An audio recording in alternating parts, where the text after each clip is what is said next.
The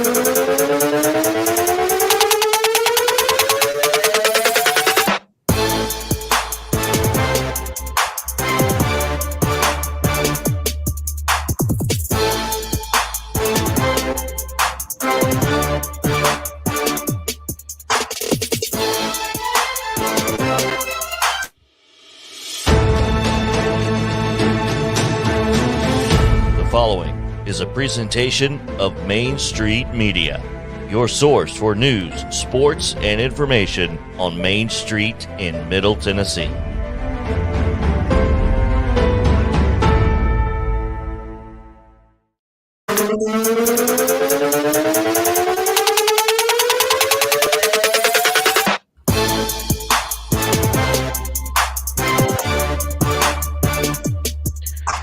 Welcome in, folks, to a Friday edition of Main Street Sports Today, presented by Mid-Tennessee Bone and Joint. I'm Chris Yao alongside Mo Patton.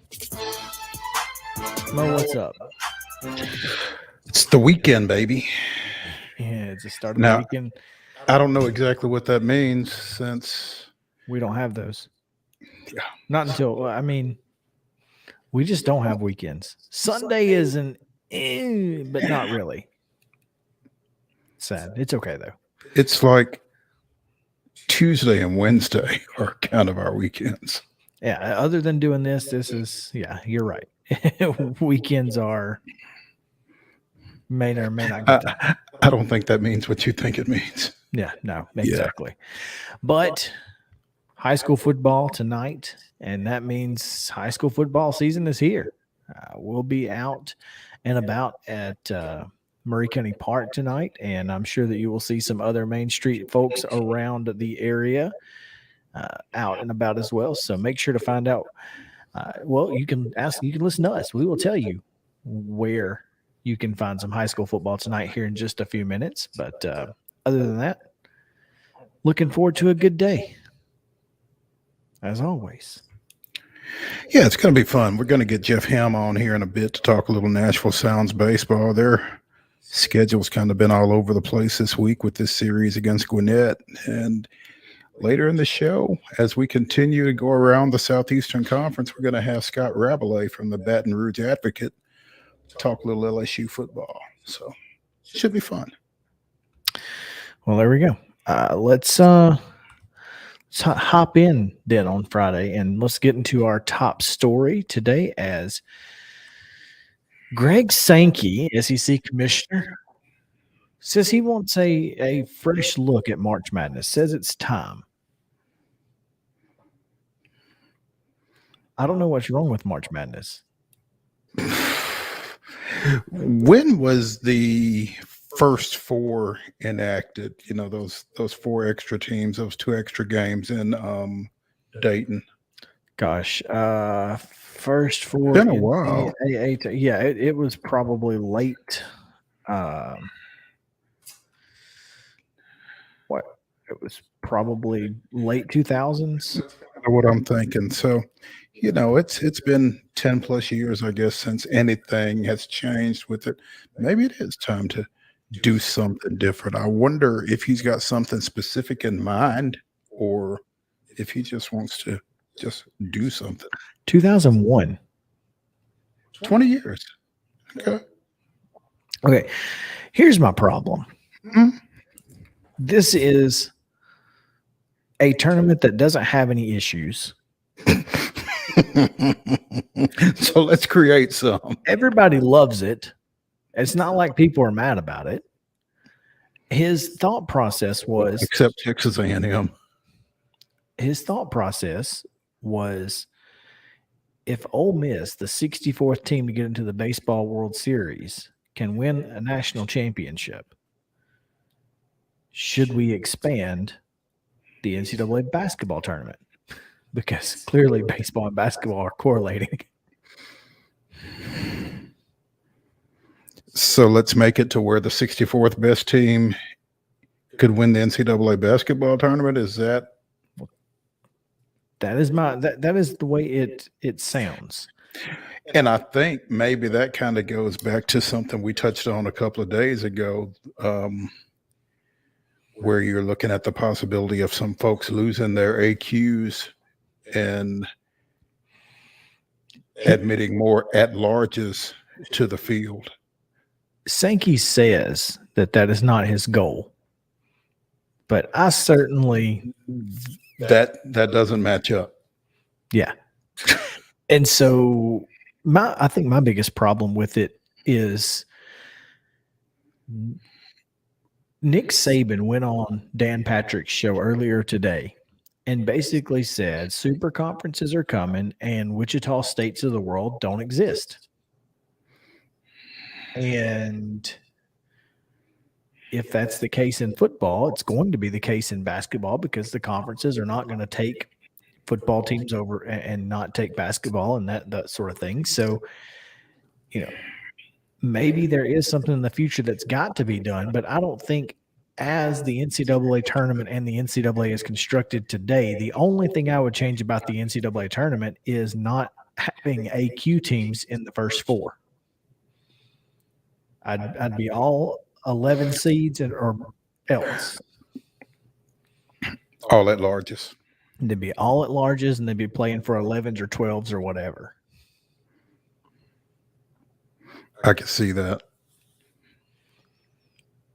That is the only change I would make to the NCAA tournament because everything else about it is perfect.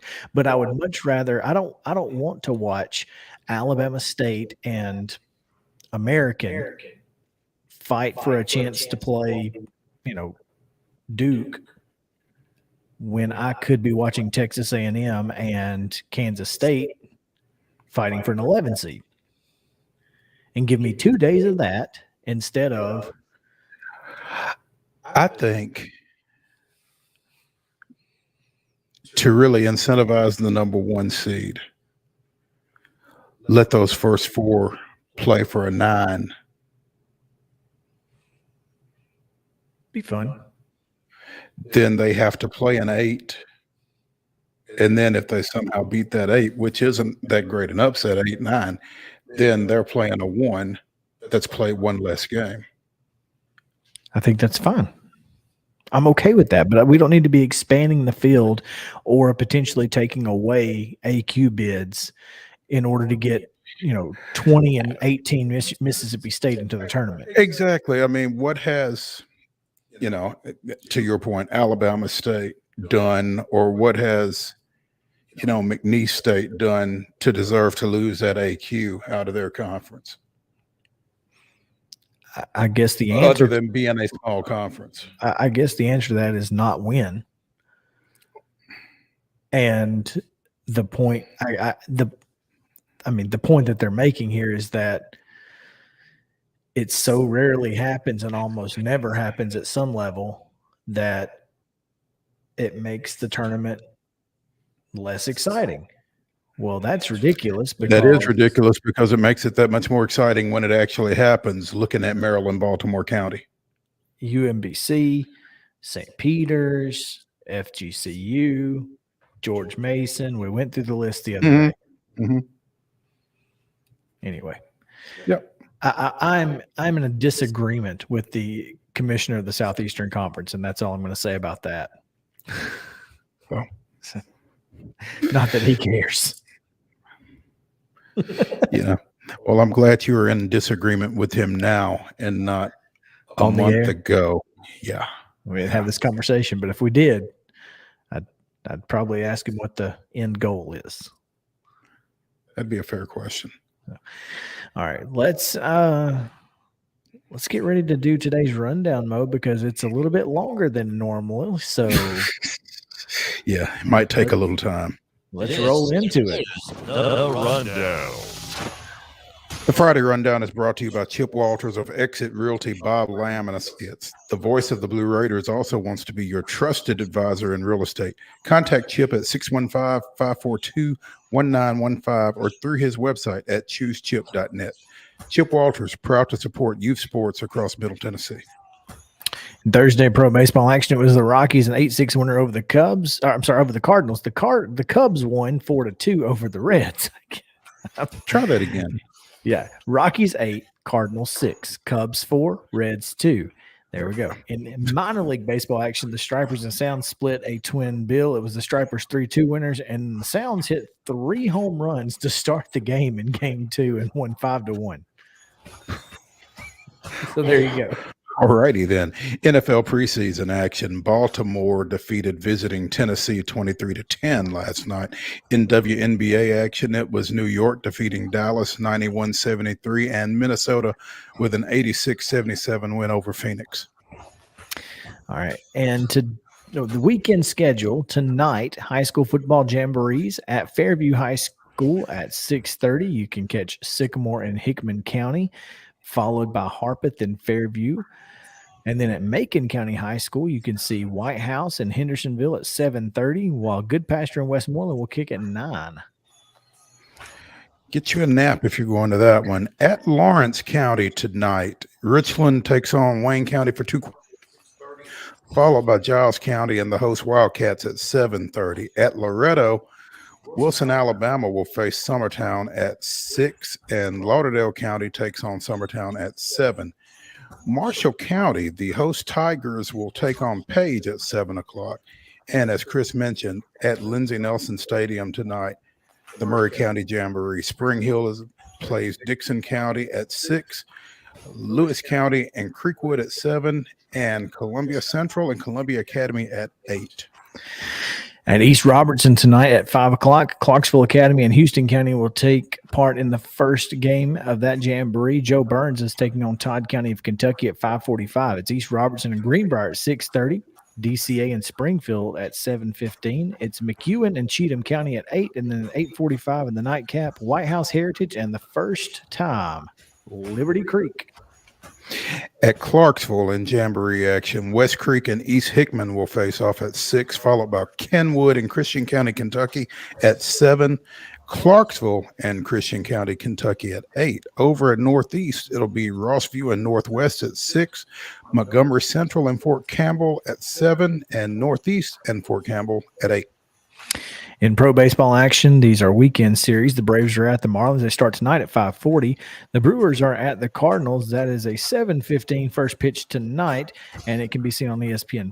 The Cubs will be at the Cardinals tomorrow and Sunday. On Saturday, Fox will have Yankees at the Red Sox. It's a 6:15 first pitch. And in minor league action, the Gwinnett is still here in Nashville to take on the Sounds. The Gwinnett? Yeah, the Gwinnett. They only have one. It's the only one. I don't know of any others. I'm sure you're right. WNBA action tonight. New York is at Atlanta. That's a 6:30 start on CBS Sports Network. On Sunday, Minnesota travels to Connecticut for a 12 noon tip on ABC, followed at 2 o'clock on ABC by Seattle at Las Vegas. MLS play on Sunday. Minneapolis is here at Nashville. That's an 8 o'clock game. First touch.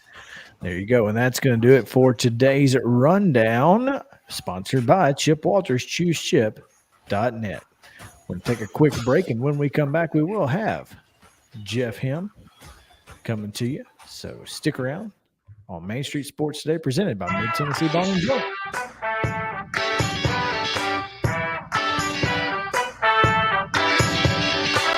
Mid-Tennessee Bone and Joint treats your orthopedic injuries and existing conditions. Our trained physicians will get you back in the game faster. Contact us at 931-381-2663 or www.mtbj.net.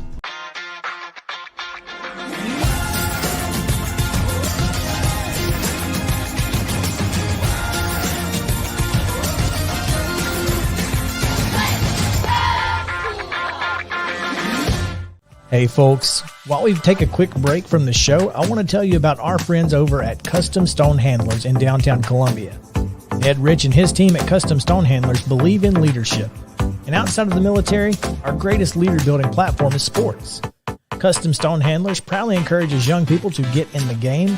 You can contact them today at 931-490-4990 or visit CustomStonehandlers.com. Jones and Lang Sporting Goods here in Columbia has been outfitting teams, officials, and anybody else from T-ball to college for 50 plus years. Be sure and check them out at 931-388-8060 or online at jonesandlang.com. Jones and Lang Sporting Goods, the look of a winner. Zion Christian Academy, zioneagles.org or 931-388-5731. You can schedule your appointment. Go tour their campus. It is beautiful over there, and you're definitely going to want to see it. Again, it's zioneagles.org. Give them a call, 931-388-5731, and schedule your tour today. Are you an enthusiastic sports fan? Want to have fun and get in on the action? Heck, yes, that'd be awesome. Have great attention to detail? Want to stay active? Definitely. Want to give back to the student athletes in your community? Obviously, yes. Then you'd make an excellent high school sports official. We need more officials in Tennessee. Because with no high school officials, there are no high school sports. Sign up today at highschoolofficials.com. Mid-Tennessee Bone and Joint has been the official sports medicine provider for Murray County Schools for more than 40 years. We specialize in orthopedic injuries, and our Ortho Quick walk-in service lets you bypass the ER. Visit us online at www.mtbj.net.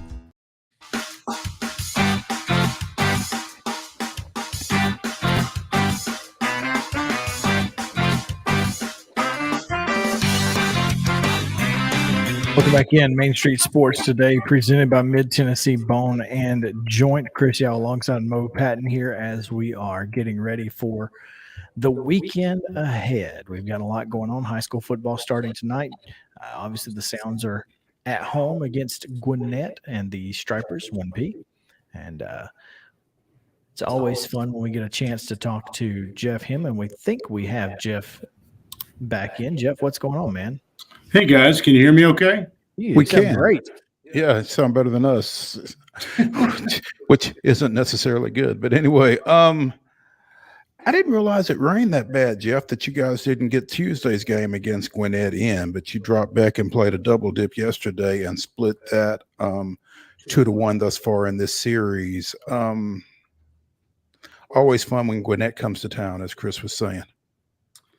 Yeah, it is. And they've changed a decent amount since we saw them, certainly back in April, but even since June, really. They've added a few guys from AA. We're going to see Darius Vines tonight in his AAA debut. We saw Jared Kushner the other night in his not AAA debut, but one of his first few at AAA.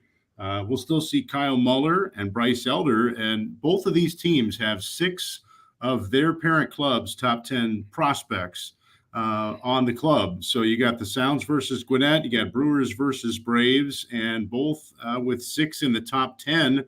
And most of those for Gwinnett are arms, especially because Braden Shoemake suffered an injury last week in Charlotte, a collision playing defense. So they don't have him, which is unfortunate.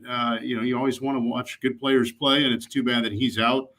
For them, hopefully he's back soon. But Gwinnett's always an interesting team. There's always that fun Braves component when they come here, especially.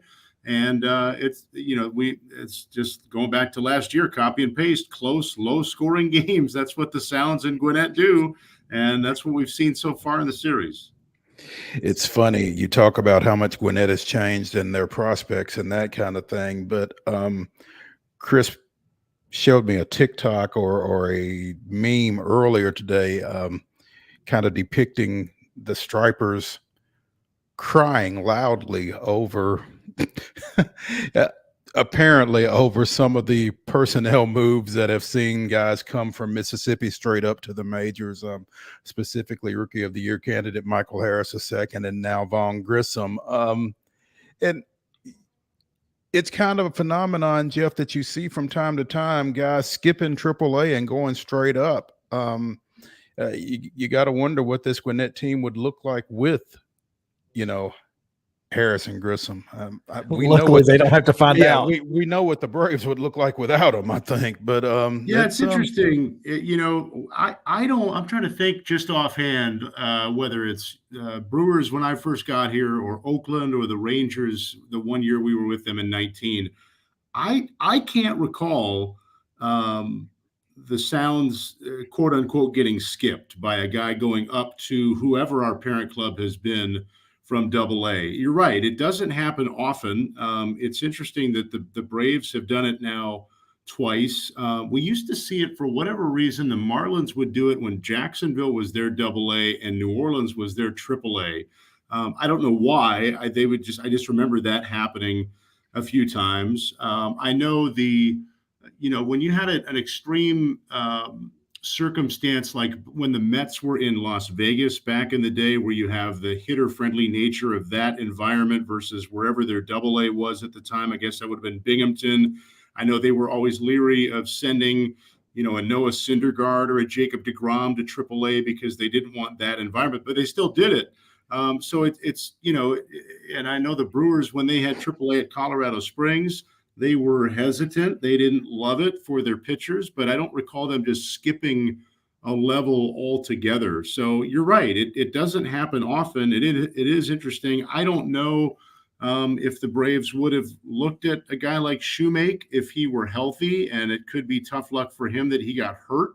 Not to say anything against Grissom, but just I wonder how that factored in, or if it was going to be Grissom all along, the way it was Michael Harris II early in the year. I don't know, but you're right. I mean, I can't think of more than a handful of times over the years out of the last several where I've seen a guy skip AAA entirely. And if they do, I feel like the times that I've seen other teams have it happen, the guy eventually does go back to AAA. We shall see what happens with the Braves. Harris ain't going back. No. Grissom might, and Chris and I were kind of talking about that yesterday. I mean, it's an injury-driven situation with him coming up with first Albies and then Arcia getting hurt. He's filling in at second base. He's a shortstop by trade, but he's athletic enough that he could play in a lot of different positions. I guess it's a great problem to have, but I would think on the face it's a problem. Well, certainly a problem. There's no question about that. Speaking of those arms, Jeff, the starting pitcher last night did not have a great start to his game, as the Sounds teed off pretty early in, was it game 2? Yeah, game 2 of the doubleheader. Huascar Inoa pitched for Gwinnett, and interestingly enough, the last time he pitched against the Sounds, it was in this ballpark, and he did not make it out of the first inning in that one either. He gave up 4 runs and 2/3 in that one, and last night he got rushed by a Terang homer, and then Reyes and Severino went back to back. And I mean, the kid's got a great stuff. I mean, just an effortless 98, 99. But it seemed like that was kind of all he had. And AAA and big league guys are going to hit that no matter how fast it is. If that's all they really feel like they have to be ready for, they can get ready for that. They can time that and they can square that up. And I that's the sense that I got when we saw a little bit of off speed from Inoa, but not much, and not much that was being located. So I think, guys, you're already going to kind of look for the fastball when you've got to be ready for 98, 99. But if you know even more that anything else that you see is probably not going to be a strike, you're in a better spot to catch up to that 98, 99. So talented kid, young. I mean, with that kind of pure stuff, he's got all the right ingredients. It reminds me a little bit of Hunter Green last year with Louisville for the Reds, just the effortless, amazing fastball. And you knew that if you could harness some of the other stuff to go with it, the sky's the limit. I kind of feel that way about Huascar Inoa. So what you're saying is we finally found somebody that doesn't like Nashville, huh? Yeah, he might be the first one. Not in a rush to come back. Jeff Helm, the voice of the Nashville Sounds, joining us here on Main Street Sports Today, presented by Mid-Tennessee Bone and Joint. You mentioned this Gwinnett team looking a little different, and one of the biggest differences I would say is probably there's no Drew Waters out there in the outfield for the Stripers, having been traded to Kansas City prior to the draft in early July, late June, I guess it was, and don't think he's fared great over at is it Omaha? Is that? Yeah, is that in Omaha? Yeah. So Yeah, that was a move that took some people by surprise, I think. I don't think the Braves were expected to really part with Drew Waters, but at the same time, with the emergence of Michael Harris II in center field, there wasn't much of anywhere for him to go anymore. Yeah, I would venture to guess that played a big part of it. I mean, when you see a guy emerge the way Harris II has, I would think it does make you more inclined to feel like you can part with a guy at that position and try to upgrade somewhere else. I mean, I would guess that was part of the rationale in having Christian Pache in the Matt Olson trade. Yes, you'd already seen quite a bit from Pache. Maybe they just didn't think he was going to become what they thought initially. But also the fact they probably looked around and said, well, we also have this guy, and this guy as outfield options, including Waters at the time, and probably felt like, all right, the A's like this guy. We could probably part with him and get something else back in what we want to make this deal happen. So I would certainly. I mean, I know that just from when the Brewers have made trades in the last couple of years, that I think that any team is going to look at that and say, all right, if we move this guy, who else do we still have in this grouping?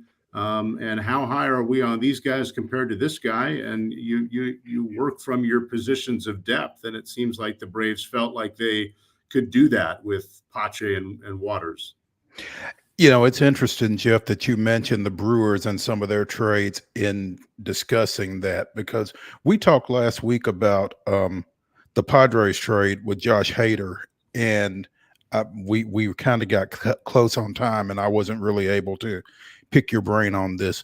How shocked were you that they moved Josh Hader? 60-40 that I was surprised versus not surprised.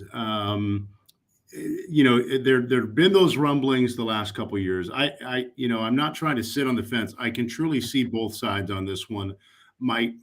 It seems like the Brewers felt like a few things. One, they probably felt like if they did move Hader, which they obviously did, that Devin Williams could be a guy that could jump in as their closer. They've got other late game relievers. The part that where I would have, if I would have said, yeah, I was surprised, the part would have been that they didn't have to deal Hader. They had him through next year in his contract, so they could have dealt him this offseason.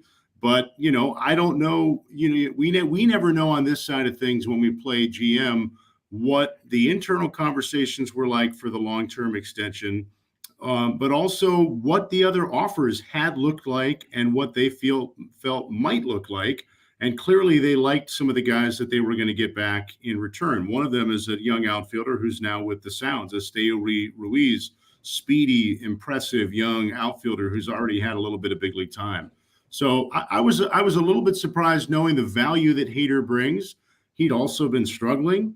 I think they felt like they had other late game options. They clearly liked the package that they could get in return. And if they weren't confident that they either could afford him or wanted to pay what it would have taken to afford him, they felt like they should make the move now. And the part that becomes hard to quantify, but clearly I think has value, is the presence that Hader was to that team, as evidenced by some of the comments, understandably, by some of the other guys in that clubhouse who weren't thrilled to lose a guy like Josh because of the value that he brought to them on and off the field. So tough spot to be in, but David Stearns of the Brewers, I thought described it well in his comments that, hey, if we want to be a team that is always ready to contend and not contend for 4 years, rebuild for 4, contend for 4, he said these are the types of deals that we need to make. And I think that's where they were coming from on the Hader trade. Speaking with the play-by-play voice of the Nashville Sounds, Jeff Him. And Jeff, couple of things as far as the schedule is concerned. Tomorrow night, you guys will be looking for some lost salt shakers as you are wasting away again in Margaritaville. And I'm really sad that you're not on video, because I was really hoping to see your Hawaiian shirt that I'm sure you will be wearing tomorrow night. Well, I don't have it on me now, so you're not missing out by much by not seeing this radio face. I think it's interesting that Margaritaville night and the Hawaiian shirt jerseys, they are on up for auction, and so if you want to make sure to grab some of those, go to NashvilleSounds.com. But that's I'm not sure I've ever seen a Hawaiian shirt specialty jersey, so this is unique for me. Well, you got to go check it out and get in on the bidding, and your proceeds can benefit the American Cancer Society. So there you go. It's a unique looking jersey. I'm really curious to see what it looks like on the field. But next week, you guys are out of town. You're going to be down in Jacksonville. Yes, the next 2 weeks. But specifically next week, while you're in Jacksonville, the Saturday game got moved to Friday. What's up? So the ballpark in Jacksonville is right next to where the Jaguars play, and they share parking. So once and we're going to have a similar situation in September in Charlotte with the Knights and the Carolina Panthers. Jacksonville, the Jumbo Shrimp and the Jaguars share parking. So once the Jaguars preseason game got scheduled, insert Jaguars comment here, they realized that they had to move the Jumbo Shrimp Sounds game. So it became a scheduled doubleheader on the Friday, an off day on the Saturday, and then finish the series on Sunday. So there's a Jaguars preseason game next Saturday night that has a cast of millions coming in attendance. Sure. They cannot attend Sounds Jumbo Shrimp at the same time. Well, here's the good thing. What you're telling me is you can play golf now. You can take a day and enjoy it. Sawgrass is calling your name. There you go. Yeah. So there you go. Sawgrass it is. But while you guys are out of town, First Horizon Park will not be vacant, as you guys announced the return of the batting practice at First Horizon Park experience.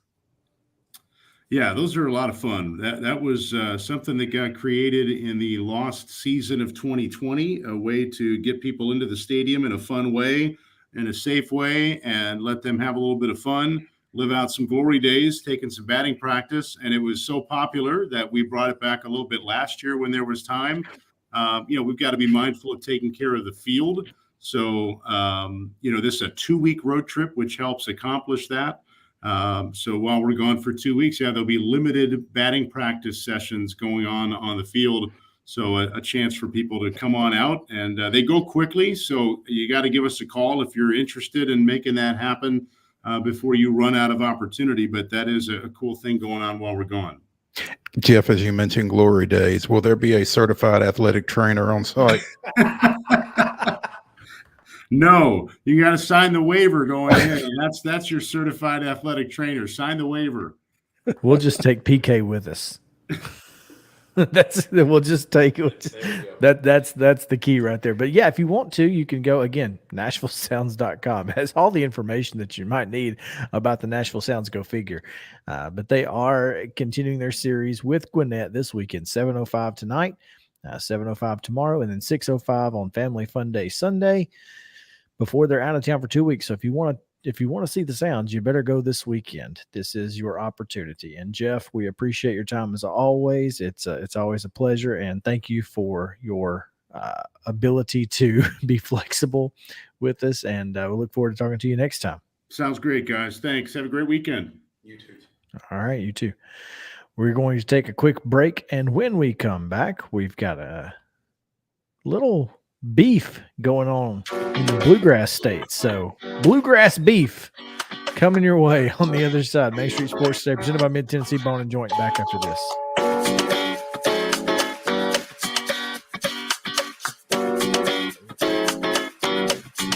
Mid-Tennessee Bone and Joint treats your orthopedic injuries and existing conditions. Our trained physicians will get you back in the game faster.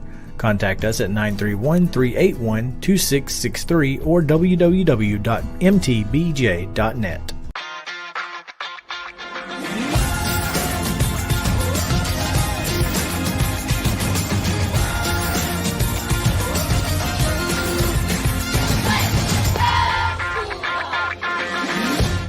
Hey folks, while we take a quick break from the show, I want to tell you about our friends over at Custom Stone Handlers in downtown Columbia. Ed Rich and his team at Custom Stone Handlers believe in leadership. And outside of the military, our greatest leader building platform is sports. Custom Stone Handlers proudly encourages young people to get in the game. You can contact them today at 931-490-4990 or visit CustomStonehandlers.com. Jones & Lang Sporting Goods here in Columbia has been outfitting teams, officials, and anybody else from T-ball to college for 50-plus years. Be sure and check them out at 931-388-8060 or online at jonesandlang.com. Jones & Lang Sporting Goods, the look of a winner. Zion Christian Academy, ZionEagles.org or 931-388-5731. You can schedule your appointment. Go tour their campus. It is beautiful over there, and you're definitely going to want to see it. Again, it's ZionEagles.org. Give them a call, 931-388-5731, and schedule your tour today. A game without a crowd is just a scrimmage. A performance without an audience is just a rehearsal. Without your presence, high school sports and the performing arts aren't possible. Ensure that these essential extracurricular activities continue to enrich the lives of students in Tennessee. Purchase a ticket to your local high school's game or performance. This message presented by the TSSAA. Mid-Tennessee Bone & Joint has been the official sports medicine provider for Maury County Schools for more than 40 years. We specialize in orthopedic injuries, and our Ortho Quick walk-in service lets you bypass the ER. Visit us online at www.mtbj.net.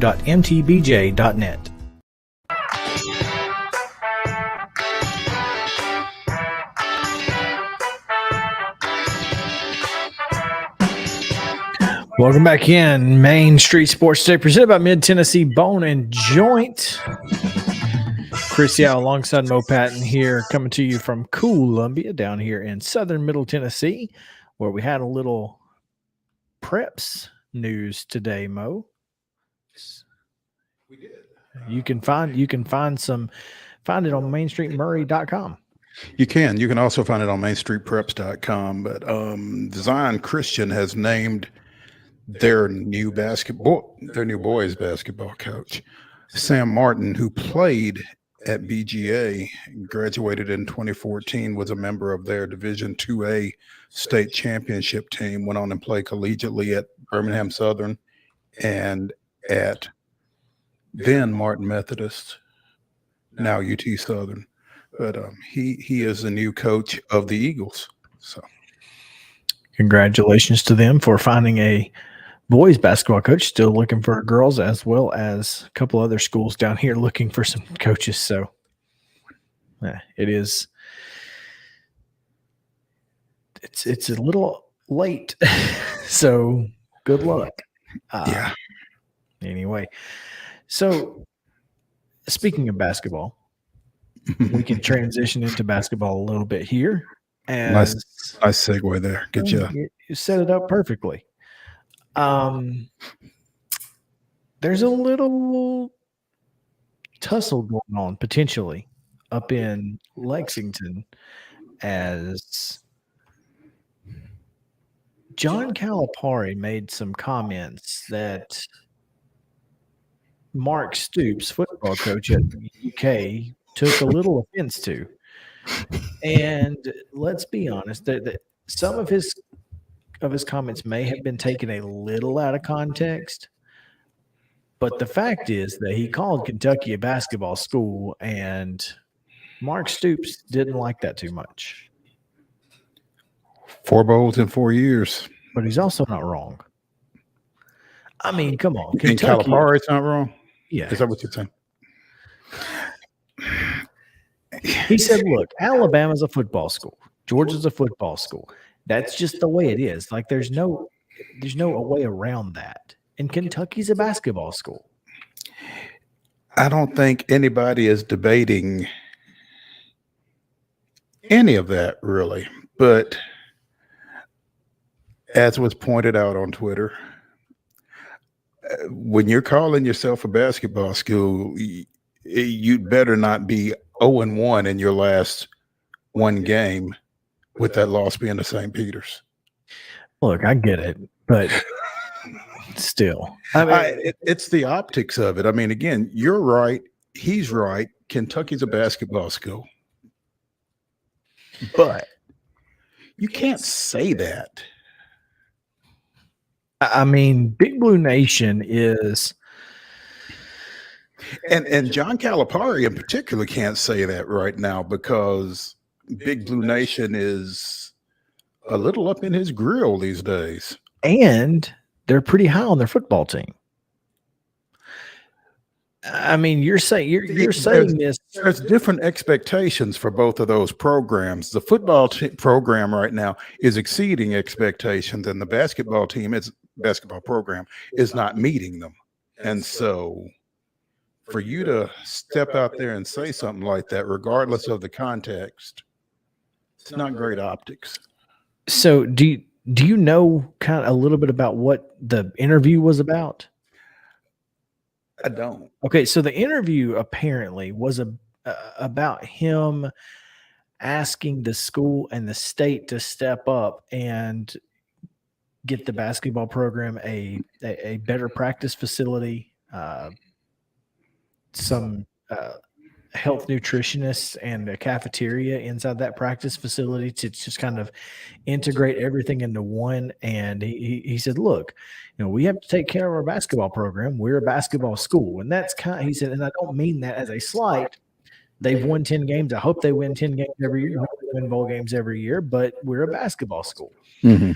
And so he's not necessarily wrong in that aspect, and they should be stepping up to, because again, we're in a world where everybody has luxurious practice facilities when you're talking Power 5. Everybody. Why do you think Vanderbilt's actually putting some money into their program? Why is even Middle Tennessee State? Why do you think they're building what they're building? Sure. Yeah, I get all of that, and all of that makes sense. I'm not sure exactly what purpose you're trying to serve by saying we're a basketball school in that climate. I just think he just said it wrong. I don't think he meant it as a slight. I don't think he meant it as the football program is not as important as the basketball program. The fact is that historically we're a basketball school. We're known for our basketball school. And if we weren't a basketball school, those expectations wouldn't be so darn high. Sure. So give me my stuff. I need it. If you want me to meet those expectations, I need this, this, and this. Figure it out. It's fair. But I think he's really kind of put even more of a bullseye on his back within his fan base by saying that kind of thing. He certainly didn't help himself. There's no question there. No, he didn't. So, and not with Mark Stoops in the football program either. You don't want that. Those guys are big. We know a few of them. Yeah, at least 3, 4. So, in other blue news, two-tone blue, the Tennessee Titans were in their first game last night, preseason, fell 23-10 to the Baltimore Ravens. But as they put in their Twitter, welcome to the preseason where everything's made up and the points don't matter. So that's fair. I agree with them. If they had won, they probably wouldn't have said the points don't matter, but whatever. But they didn't, and they don't. Yeah. So exactly. But what did you think about Malik Willis, just looking at the stat line and kind of seeing what he did compared to Logan Woodside? I think Malik Willis and Logan Woodside probably weren't playing with the same folks. They weren't. And so I think you have to kind of take that into consideration when you look at Willis's 6 of 11 for 107 and Woodside's 14 of 24 with 2 picks. So I still think Woodside, when the season starts, will be the number 2 guy, just from an experience standpoint. Perhaps. But what do you think about the ability to use Malik Willis in maybe special packages? Because I'm sure they'll have some packages for him. Well, he can't be the QB3 if that's the case, because once you go to your third quarterback, In the NFL, you can't go come back. Nobody can come back. So that's where your depth chart becomes an issue. Yeah, I hadn't thought about that. That's a interesting twist. It potentially could make the back quarterback position a kind of a moot point, because Logan Woodside can still be your emergency quarterback. But that means that you can't go back to either Tannehill or Willis if he's your number 3. Right. Okay. I heard something interesting out of Malik Willis after the game last night when he made the comment that I guess somebody was asking him about the run-throw balance. And he said, I'm just out there playing ball. And I get that. And I think what's going to happen is there's got to be a paradigm shift for him in how he plays ball, because we looked at that last play that he took part in where he had 2 open receivers and instead pulled it down and tried to run. And then he got pulled from the game in the third quarter. You've got to make that throw to somebody. And as you pointed out, his first read was there. His second read was there. A touchdown. His second read was a touchdown. His second read was a touchdown, but he shouldn't have got to it. Yeah. Should have never seen it. Yeah. So, I mean, that's a throw that an NFL quarterback has to make. That's correct. And I think in time he's going to make that throw. Probably next week. If he sees it again, he's going to make that throw because he's been talked to, he's been drilled on it, and that kind of thing. But he can't be a run first guy. Now, you don't want to coach running out of him because he's too dynamic, but he's got to make that throw. Sure. No question. The Titans have some question marks, but and also I don't, Mike Vrabel said that he was, I don't remember the exact word he used, but essentially still on the fence about Treylon Burks. Basically said that he, has a lot to work on, thinks he's a potential special teams guy. I don't know if Vrabel is just trying to, dampen expectations on the kid because he knows that you can't put that kind of pressure on a rookie kid, or if he really does have concerns about, the potential of Treylon Burks. I can't think he's got concerns about the potential. I think he might have concerns about how quickly he reaches it just because of what he's done or hasn't done, to this point. So I think that's a storyline we got to keep an eye on if you're a Titans fan, for sure. All right, let's take a quick break and go to halftime for just a second because I got a video that we just got to show. So, Justin, let's take it to break. When we come back right after in halftime, we'll talk about some arm boxing. Yeah.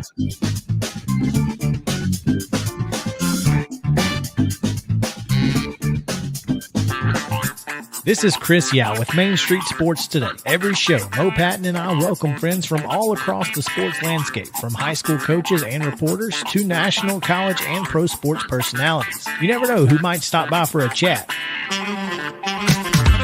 AP Tennessee sports editor, 3-time Tennessee Sports Writer of the Year 2020 TSWA Hall of Famer. She covers the Titans, the Predators, the Grizzlies, college football, and hoops. Please make welcome Teresa Walker. Former University of Tennessee, former Team USA Olympian, ex-Cy Young Award winner, R.A. Dickey. R.A., did I miss anything? Man, that was sweet.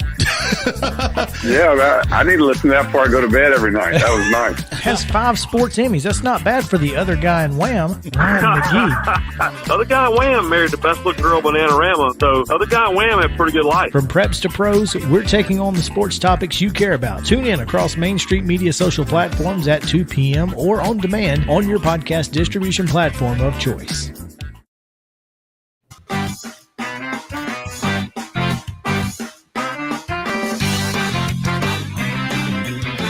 Welcome back in. It's halftime here on Main Street Sports Day. Halftime is brought to you by Insert Your Business here. If you would like to, sponsor halftime, we'd love to have you guys as well. Intern Justin, what's up? Are you there?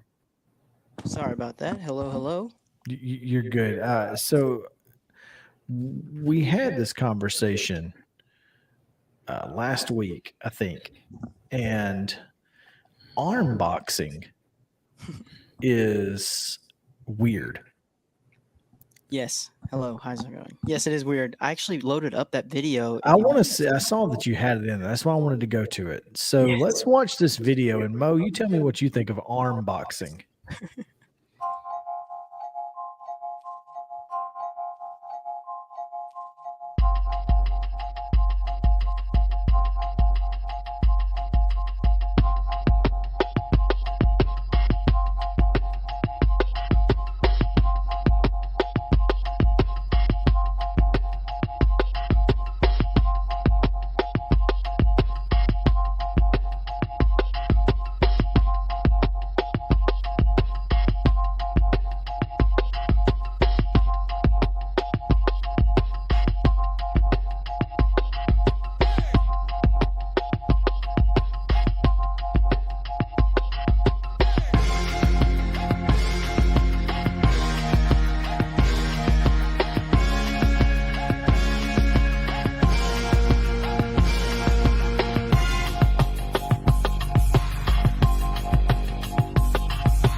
All right. So, Justin, what do you think? Mo, what do you think? I think it looks just as ruthless as regular boxing, so I'm out. He's like, yeah, I'm good. You don't want to be left-handed. Yeah, true. I saw there was one that was doing it. They were both left-handed. Well, there you go. I mean, folks will do anything, won't they? I mean, that's who came up with that? It looked like it said, what was it? It's Dana from UFC. Oh, wow. Okay. Yeah. That explains. Dana White, right? Mhm. So. Yeah. This is a Dana White production. That's nuts. It's nuts. Yeah. In the fighting world. No, thank you. So, yeah. I'm with you, Justin. No, thank you. I'm out. I mean, I'll watch, but I'm out. That's about as far as I'm going to. So arm boxing. There you go. You're combination of boxing and arm wrestling. Yeah. You're pulling with one hand and punching with the other. Nutty. No, thank you. Yeah. Justin, let's take another break and we'll talk about the Braves on the other side of this one. How about that? Let's do it. All right.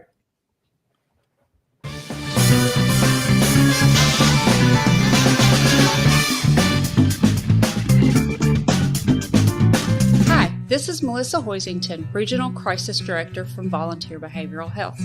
Disasters can affect everything in your life, including your emotional health. Help is available during these uncertain times. The Tennessee Recovery Project is a free, supportive resource for adults and children who have experienced the effects of natural or human-caused disasters. Specialists are available for counseling by phone or in person. For free, confidential service, please call 833-954-2424. The hotline is open 7 days a week, 7 a.m. to 9 p.m. Move forward with the help from the Tennessee Recovery Project.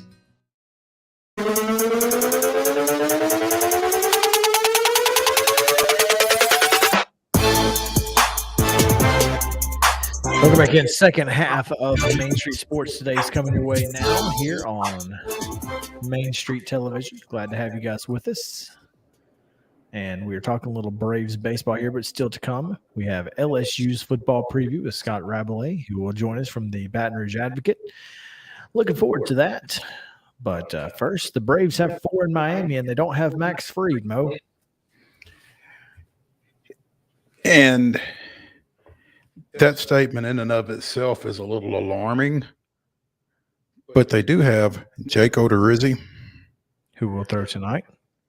They have Ian Anderson and Spencer Strider. Yeah. And they have and it's Charlie on Sunday. Charlie's on Sunday. So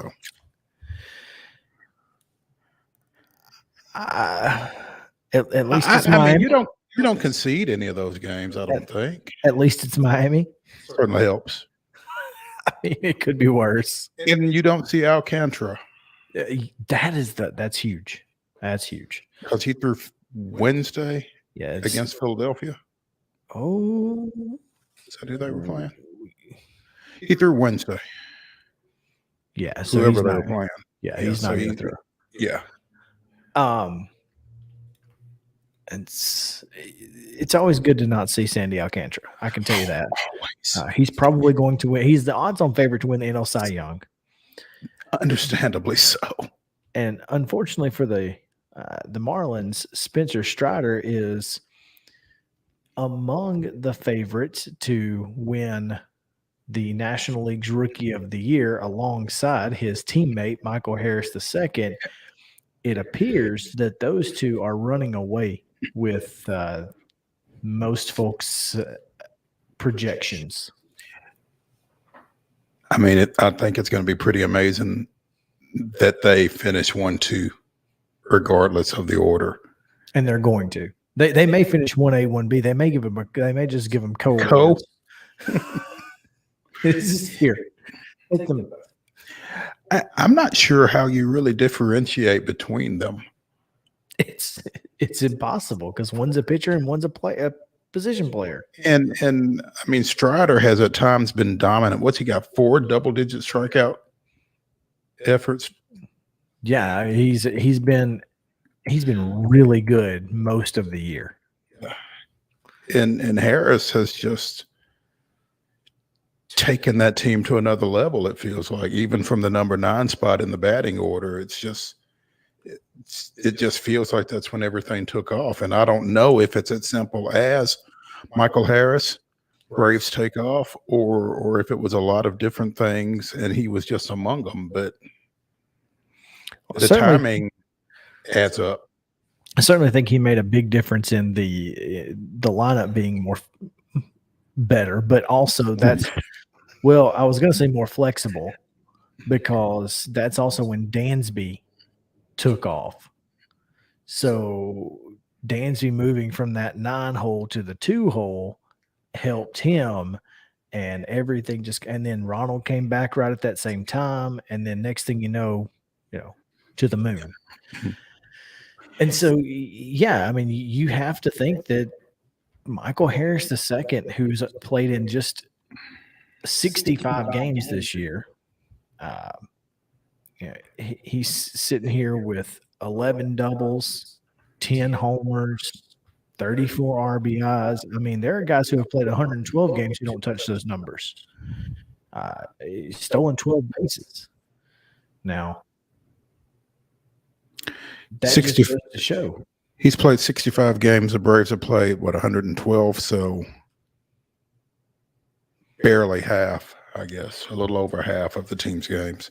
And like you said, 11 doubles, 10 homers. That's correct. And how many triples? 2. So 23 extra base hits in 65 games.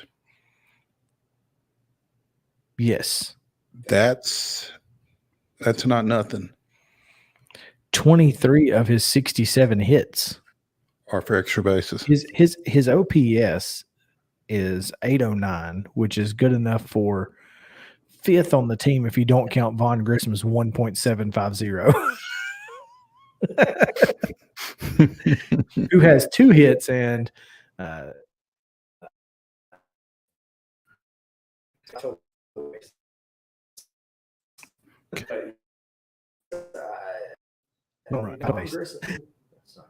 we go. Vaughn Grissom is the guy. If at least going forward until we can get Ozzy back. I'm interested to see what he does for an encore tonight, Grissom. I assume he's in the starting lineup. I've not seen one yet. Sorry, I'm hearing you about 2 seconds after hearing in the studio. We've got some audio stuff going on for sure. Yeah, I think it's internet issues, but hopefully those will be taken care of here. I think we're good now. All right, cool. Well, the Braves again have a 4-game set with Miami, including a double header on tomorrow. Saturday? Yeah, on Saturday. I forgot what today was. I understand. That's where I was right now. And they are still sitting in a seven and a half back? 7, I think. 7 back of the Mets, despite a 2-game win streak, because the Mets have won 6 straight. So there you go. Got a lineup for you. All right, let's go for it. Acuna, Swanson, Riley. All right. Olson, Contreras, Rosario. He who shall not be named. Grissom and Harris. So they flipped Grissom and Harris because it was Harris 8, Grissom 9 against Boston. This should be interesting. Miami does not have their lineup out yet, so I don't know what they'll throw out there, but they will throw Pablo Lopez to the bump, and he is 7-7 on the year, 3.57 ERA, which is better than Odorizzi's 3.76. Also has a better WHIP at 1.16. So he struck out 125 on the year. So this is a guy who could give you some trouble.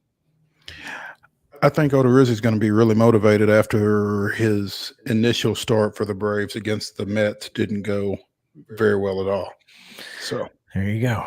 Well, that's it. The Braves at 5:40 tonight in Miami. So looking forward to that, and they'll be taking on again the Marlins all weekend long. Doubleheader tomorrow starts at. Let's see. Couldn't get it up quick enough. This doubleheader tomorrow starts at 12:10, and game 2 at 6:10. So, and they'll throw Anderson and Strider against Luzardo and to be determined. Morton on Sunday against looks like Braxton Garrett. So there you have it. Isn't he from North Alabama? Where's Braxton Garrett from? He is from Foley. He might have played at UNA. That's not North Alabama. That is the opposite of North Alabama. Yeah. Wonder if he threw rolls as a kid. He may have down at Lambert's. You never know. He probably caught some. Oh, I bet he did. All right, we're going to take go ahead. You ready for me? Yeah, we're going to take a quick break. But before we do that, it is this day in Braves history. August 12th, 1976, Cito Gaston's RBI double and Willie Montañez's 2-run homer in the third keyed Atlanta's 4-3 win at Philadelphia as Frank LaCourte went 5 2/3 innings for the first win of his MLB career after 9 straight losses. Every Brave starter had at least one hit in the victory, while LaCourte, Mike Beard, and Adrian Devine limited the Phillies despite allowing 9 hits. Devine getting the rare 3-inning save in the 4-3 victory. Love those 3-inning saves. Gotta love them. All right, we're going to take a quick break. When we come back, it will be Scott Rabelais talking LSU football right after this.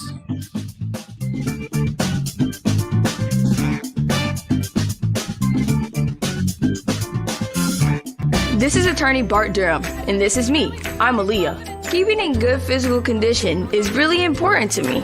But when I had a wreck with a tractor-trailer truck that hurt my legs so bad I couldn't work for almost a year, I knew I needed a lawyer that understood tractor-trailer cases. So I called Bart. Bart gets millions of dollars for his clients every year. At Bart Durham Injury Law, we've handled hundreds of tractor-trailer cases. My dad and I want to help. Give us a call at 615-242-9000. Mid-Tennessee Bone and Joint has been the official sports medicine provider for Maury County Schools for more than 40 years. We specialize in orthopedic injuries, and our Ortho Quick walk-in service lets you bypass the ER. Visit us online at www.mtbj.net.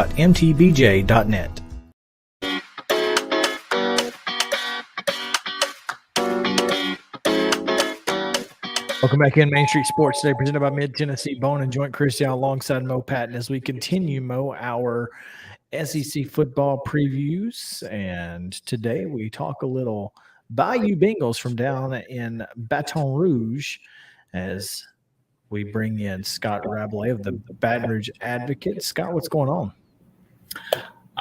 Not too much. Is taking a break from preseason practice today, and we'll get back at it early next week. But just counting down the days till the opener, September 4th in the Superdome against Florida State. That should be fun.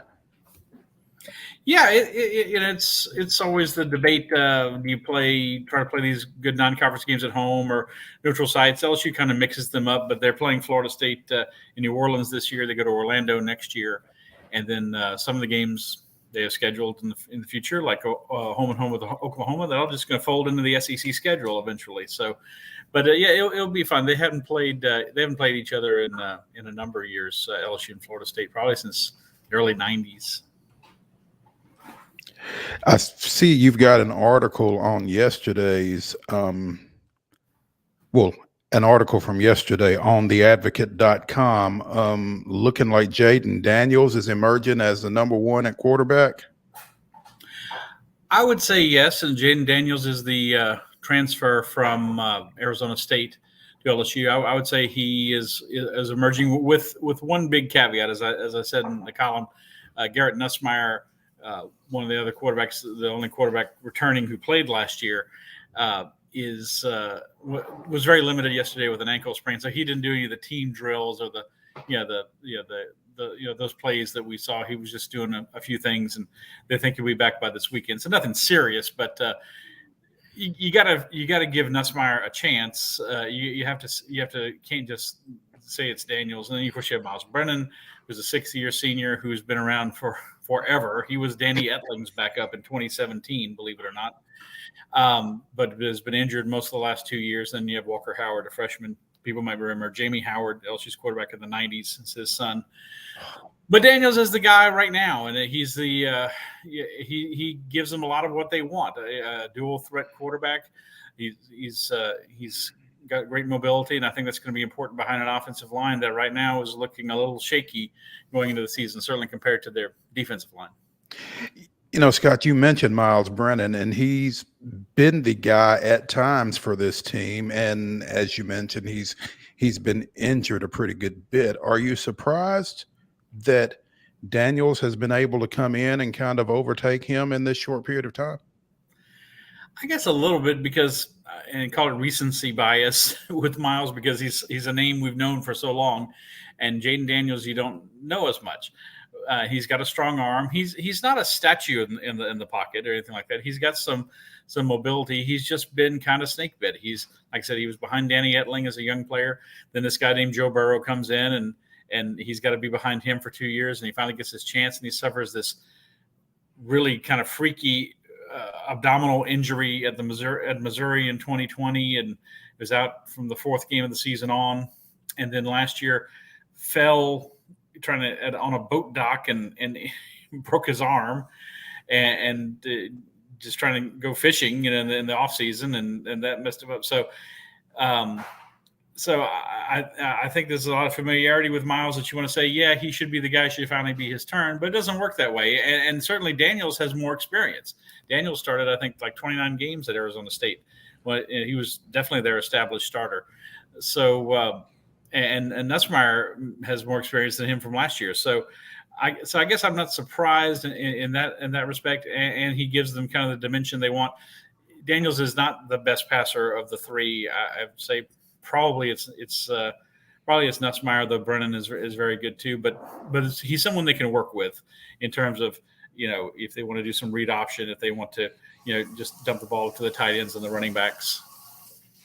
Well, you've also got a new offensive coordinator, obviously, with a new head coach and Brian Kelly, and a guy who's worked with Brian Kelly for a long time, Mike Denbrock, and his offense, you know, with what Brian Kelly and Denbrock has done. Denbrock was at OC for Luke Fickell's Cincinnati team last year. This is an opportunity for him to kind of get a chance to be in the SEC and show what he's got going on. So does that play into it? Like he feels like he's got something to prove, so he's got to go with he's not concerned with whose turn it may be or whatever at any position. That's certainly correct. I mean, they only retained Brian Kelly only retained one coach from last year's staff under Ed Orgeron. That was Brad Davis, the offensive line coach. So he's back, and that gives them some continuity there. But yeah, they're not beholden to any of these guys. Now they recruited Walker Howard. I mean, there's a few guys they recruited, but Walker Howard is going to be willing to wait his turn, behind these more veteran guys. And they have to go with the guy that they're more comfortable with and who gives them the most options in the playbook. And that's probably Daniels at this point. They can use more of the playbook with him running and passing as compared to the other guys. And we met with Denbrock this week. It's been kind of unusual compared to the past to get LSU coordinators during preseason camp, but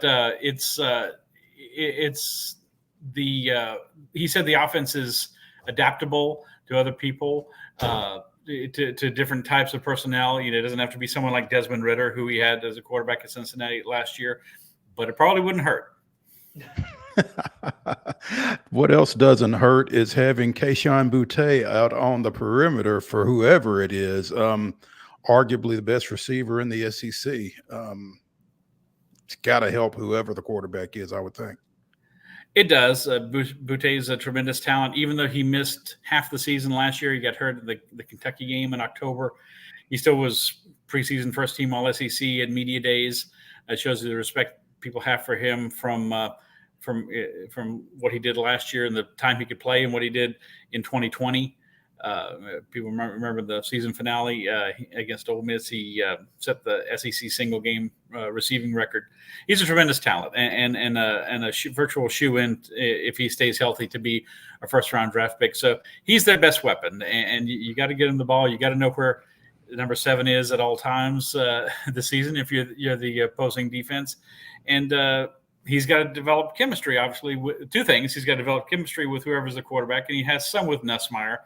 But if it's one of the other guys, he's got to develop something with them because it's been a long time with Brennan and nothing with Daniels. And then he told us at the beginning of camp he's still trying to get comfortable. He broke his ankle, had to have 2 surgeries on his ankle. And he's still trying to get comfortable making those cuts and turns, the sharp turns that receivers have to make. And so that's still a bit of a waiting game, but he's a tremendous talent and someone in the mold of a Chase or a Jefferson or something like that. Receivers LSU has in recent years. He is the guy.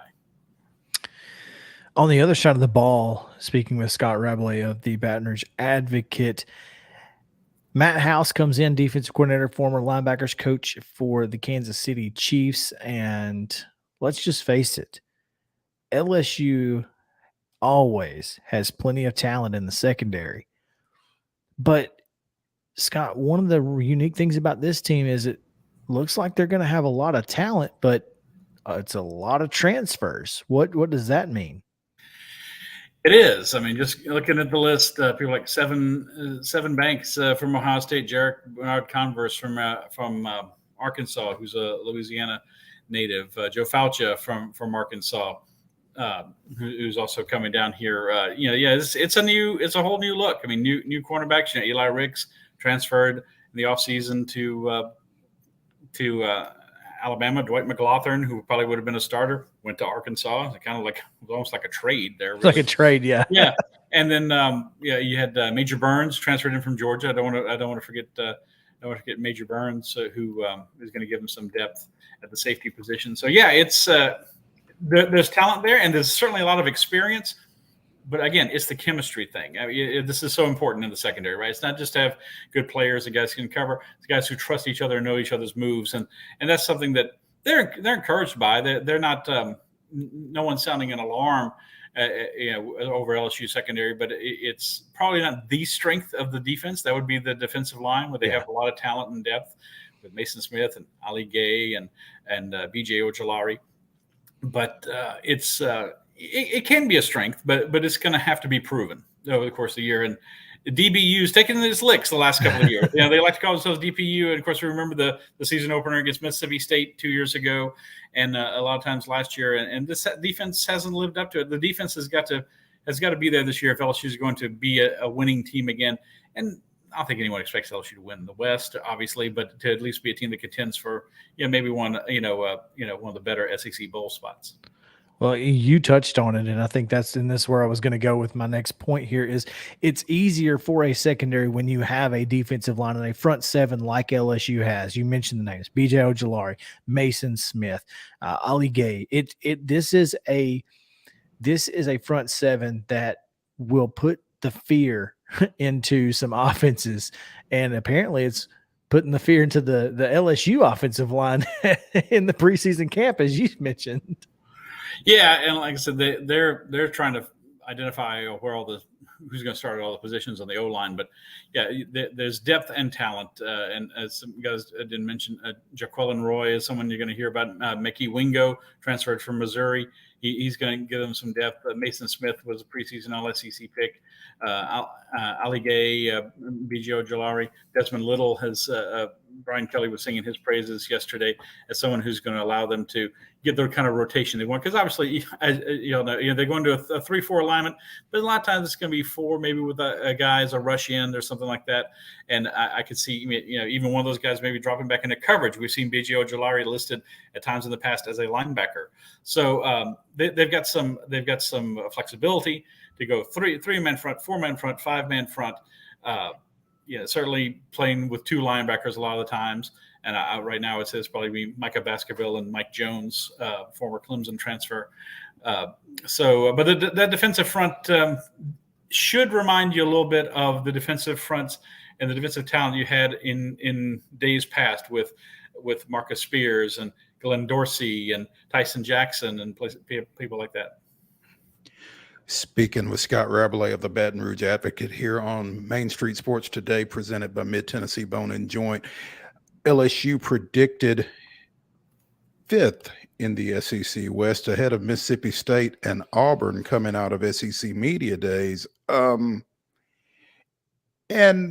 as you look at this division,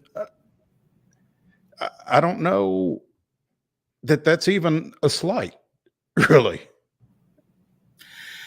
I mean, it's a tough division. The SEC West, it's not much different from the AFC South. It's tough, and you have preseason number 1 Alabama. You have Texas A&M that's in the top 10. Ole Miss that beat LSU last year. Mississippi State's not bad. Arkansas has improved. Auburn has some question marks, and LSU has some question marks. But I think it's fair considering all the things that LSU has to answer in the affirmative this year to try to have a team that has respect. And they finished tied for last in the division last year. So it's they're 11-12 overall the last 2 years. So it's not entirely a slight. There is a chance that I think for them to get off to a good start. With Florida State, LSU's a slight favorite in that game. Certainly a game they could lose. Florida State's got an opener, a warm-up to open against Duquesne in week 0. Then they come to the Superdome. So, but still a game LSU's favored to win. They have Southern University at home, a crosstown team. That's going to be interesting. First time they ever play. Miss State here, New Mexico here. Then they go to Auburn. And then it starts a really tough stretch. Tennessee at home, at Florida, Ole Miss at home, Alabama at home, at Arkansas. But they have a chance to start 5-0. But I mean, it's gonna that how they play in that opener, and if they can pull it off, will give them a chance to build some momentum going to that really tough middle stretch of the season, which maybe would allow them to at the outside, I think, win 9 games. I think to me, you see a lot of the over/under on LSU in Las Vegas. It's probably 7 wins this year. I think they can comfortably get to 8 if they can answer a lot of the questions. But but that means maybe winning all your non-conference games, beating Florida State, and going 4-4 in conference. That wouldn't be a shock. And so 4-4, they get your 4th or 5th in the conference. So if they could be 5-3, that would be pretty good. Probably the top of the ceiling for LSU that you would expect in year 1 under Brian Kelly. Brian Kelly has never had a losing season as a head coach. I'm sorry, he's only had 2 losing seasons as a head coach. He's been coaching for a long time, 24 years, I think. 2 losing seasons is pretty it's impressive. And I don't know that there's a sport in the world that is more that teams are more indicative of their coach than college football. So you just look at the way college football has gone. The better coaches have always kind of risen to the top, and Brian Kelly is one of those. Is there a game on this schedule that when you look at it, you go, LSU probably shouldn't win this game, but they could? Might think me crazy, but I would say Texas A&M. It was a game they shouldn't have won last year, but they did, and that was in Tiger Stadium, and they got to go to College Station this year. But Texas A&M, they still got to do it. They still have to prove it to me. They've never won the division. They've never been in the SEC championship game. Yes, I know they were very close to making the college football playoff 2 years ago. They went like 9-1. But, they still got to do it. They beat Alabama last year, but you still lost to LSU and Ole Miss and Miss State and Arkansas, in the division. You still finished 4-4 in the conference. And all that, talking about, again, going back to chemistry, all that NIL money flying around, will that make a good atmosphere in the locker room? I don't know. They got some questions to answer at quarterback. And look, Texas A&M has beaten LSU the last 2 times they went there. Of course, 2018 was the 7 overtime game. People probably remember that game. And then 2 years ago, it was 20-7 in the rain. Texas A&M hadn't blown LSU's doors off in any game. So I think I give LSU at least a puncher's chance in that game. Don't know what will be on the line for those 2 teams. It might be a lot for Texas A&M, depending on what they do in their earlier schedule. But it's been a competitive game most of the time, and I think it could be that way again this year with LSU having a chance to pull it off. Are they going to beat Alabama? No, they're not. They're going to lose to Alabama once again. But that's not the game I would pick. But this is one I would give them a real good shot in. Well, so long as they don't lose to UAB, they can take the series lead with a win over UAB this year. LSU lost to UAB in Nick Saban's first year. There are a lot of parallels between this year and Saban's first year in 2000. Rhett Gallego ain't walking through that door for UAB though. And everybody's like, oh, here they go again. Of course, and they wound up 8-4. They won the Peach Bowl over Georgia Tech. And, they beat Tennessee and Miss State in some thrillers. Those were both top 25 teams those years. Beat Alabama at home for the first time since '69. A lot of similarities to this year and that, especially with the first-year coach. So, but it's funny to see UAB back on the schedule because of that. Yeah, no doubt. Scott Rabelais of The Advocate joining us here on Main Street Sports today, talking a little LSU football. And we appreciate you for taking some time with us and looking forward to this football season. As I know you are, glad you were able to get a day off. And sorry we, kind of jumped that for you.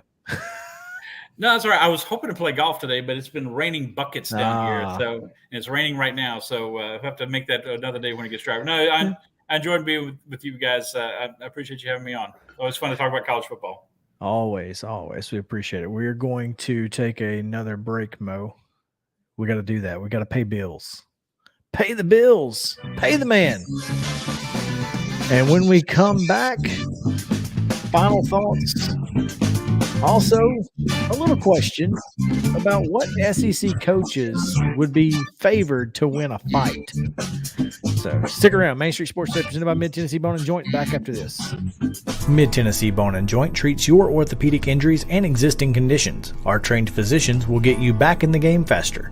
Contact us at 931-381-2663 or www.mtbj.net.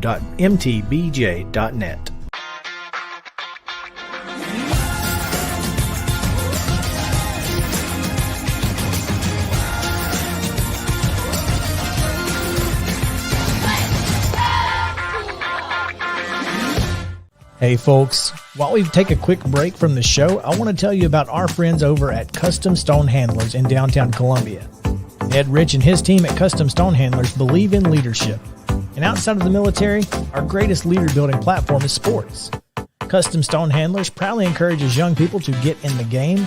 You can contact them today at 931-490-4990 or visit CustomStonehandlers.com. Jones & Lang Sporting Goods here in Columbia has been outfitting teams, officials, and anybody else from T-ball to college for 50-plus years. Be sure and check them out at 931-388-8060 or online at jonesandlang.com. Jones & Lang Sporting Goods, the look of a winner. Zion Christian Academy, zioneagles.org or 931-388-5731. You can schedule your appointment. Go tour their campus. It is beautiful over there, and you're definitely going to want to see it. Again, it's zioneagles.org. Give them a call, 931-388-5731, and schedule your tour today. Are you an enthusiastic sports fan? Want to have fun and get in on the action? Heck yes, that'd be awesome. Have great attention to detail? Want to stay active? Definitely. Want to give back to the student athletes in your community? Obviously, yes. Then you'd make an excellent high school sports official. We need more officials in Tennessee, because with no high school officials, there are no high school sports. Sign up today at highschoolofficials.com. Mid-Tennessee Bone & Joint has been the official sports medicine provider for Murray County Schools for more than 40 years. We specialize in orthopedic injuries, and our Ortho Quick walk-in service lets you bypass the ER. Visit us online at www.mtbj.net.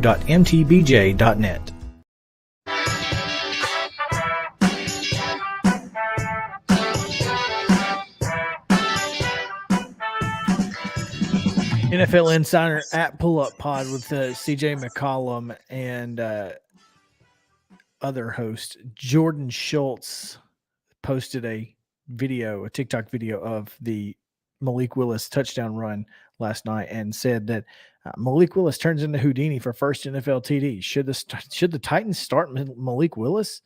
And I'm sitting here thinking, dude, Marcus Mariota threw a touchdown pass to himself, and they shouldn't be starting Marcus Mariota. So I don't really know where we're going with this. In a playoff game, no less, by the way. So the answer to that question is no. So you need to there you go. Yeah, let's just pump the brakes on that. Yeah. All right. Intern Justin, I guess, is he intern 3? If he's going to be called intern, we have to give him a number. He would be number 3 for us. So it's just a play. I've got a name. Thank goodness. I always knew you did. I'm here. I think Justin is good. So Justin, if you were ranking SEC coaches who could win in a fight, who would be number 1? Number 1. What's the old Texas coach a while ago? I think his name's David Strong, possibly. No. Charlie Strong, but no. I'm talking about current coaches in the SEC. He's huge. I think he beat everybody. But man, I don't know. That's a good question. Somebody else go first, and I got you on the next round. Well, Barrett Sallee has answered the question for us because that's just his opinion, man. Yeah. It is just his opinion, and it's interesting because he's got Brian Harsin of Auburn number 1 among SEC coaches ranked by who would win in a fight, and I didn't really see that. Now He was in the first few people that I thought of. The first names that came to my mind were Clark Lee, Brian Harsin, and Eli Drinkwitz. Eli Drinkwitz is in your top 3. I said that's the first 3 names that came to mind. Yeah. When I went through them, I eventually got to a different ranking, but the first 3 people that came to my mind were that. Now, my bottom 3 would be probably Mike Leach, Jimbo Fisher, and Lane Kiffin. Because Lane would just run away. I think Lane can be squirrely though. I tend to agree with Chris. I don't think Lane is a fighter. Yeah, I don't know. I feel like he's something else. Don't sleep on Sam Pittman. No, I agree with you. I think Sam Pittman would be. Offensive line guy. Mm-hmm. Yeah, he's going to whoop up on some folks. I think he might actually be number 1. I think Mark Stoops. Yeah, is the guy you got to keep an eye on. Maybe especially for John Calipari. Heupel might be a problem. I don't know. He's a quarterback. Yeah. Quarterbacks are kind of soft. Same for Shane Beamer. Yeah, I don't know. He's a quarterback. So I don't know. I think Kirby would just backpedal the whole time. Use those He old. get you in some kind of strategy thing. You know, Nick Saban. He just have somebody. He's an iffy. older guy, but he's from West Virginia, man. He's iffy. He's scrappy, probably. He's a scrappy guy. No, and listen, in any competition, I'm not betting against Nick Saban. I don't care what the competition is. I genuinely think he would get somebody like take care of this for me, and then it would somehow be legal, within the confines of whatever rules these are. I don't know, man. I kind of see Nick Saban as Nolan Ryan against Robin Ventura. Wow. Yeah, absolutely. That's a perfect analogy. Yeah. But I think Clark Lee's up there because bald people can fight. What about Billy Napier? I don't know. I don't Billy Napier. He's at Florida. Yeah. I just don't know. I don't think Brian Kelly's going to be very high on my list. Yeah, he can't even. What about Mike Leach? Yeah, no, he's at the bottom. Because Leach is just going to be like, really, dude? You think you just want to fight? I mean, do you even, when you're really talking about fighting somebody, I mean, it just doesn't make a whole lot of sense for us. I mean, the guy who invented fighting is. I also think, like I told you, I think Mike Leach is going to let you hit him and then sue you. Yeah, he's a lawyer. He does have a law degree, so yeah, I don't think so. Kind of back to Lane Kiffin. I feel like he's the dude that like goes up and hits you and runs. away. Yeah, and he's like, he'll sucker punch you and beat and dip. Yeah, if it didn't knock you out, he'd be like, "Come on, let's talk about this." Yeah. He's gonna get his punch in though. Oh man, are you looking forward to anything exciting this weekend, Justin, other than the Tomato Art Festival we talked about this morning? Yes, I don't know. That's going to take most of my weekend probably, but no, golf if it's nice, hopefully. All right, it's not nice in Baton Rouge. Don't go down there to play. Clearly, I heard that. I was like, please don't bring that here. No, you got anything? Just recovering from tonight, basically. That's I got a wedding tomorrow, but Sunday will be. I forgot. That's a good thing I remembered. I'm covering Titans preseason practice tomorrow, Sunday, and Monday. Oh yeah, good luck with that. Yeah. So enjoy. Think about me. Yeah, tighten up. Yes. Well, that's going to do it for us. Then we'll take it out of here. This is Main Street Sports Today. Come back Monday, same bad time, same bad channel. It's going to be a lot of fun. 2:00 right here. Main Street Sports Today, presented by Mid Tennessee Bone and Joint. For for Justin Kulik, I'm Chris Young. Mo Patton. Ladies and gentlemen, the weekend.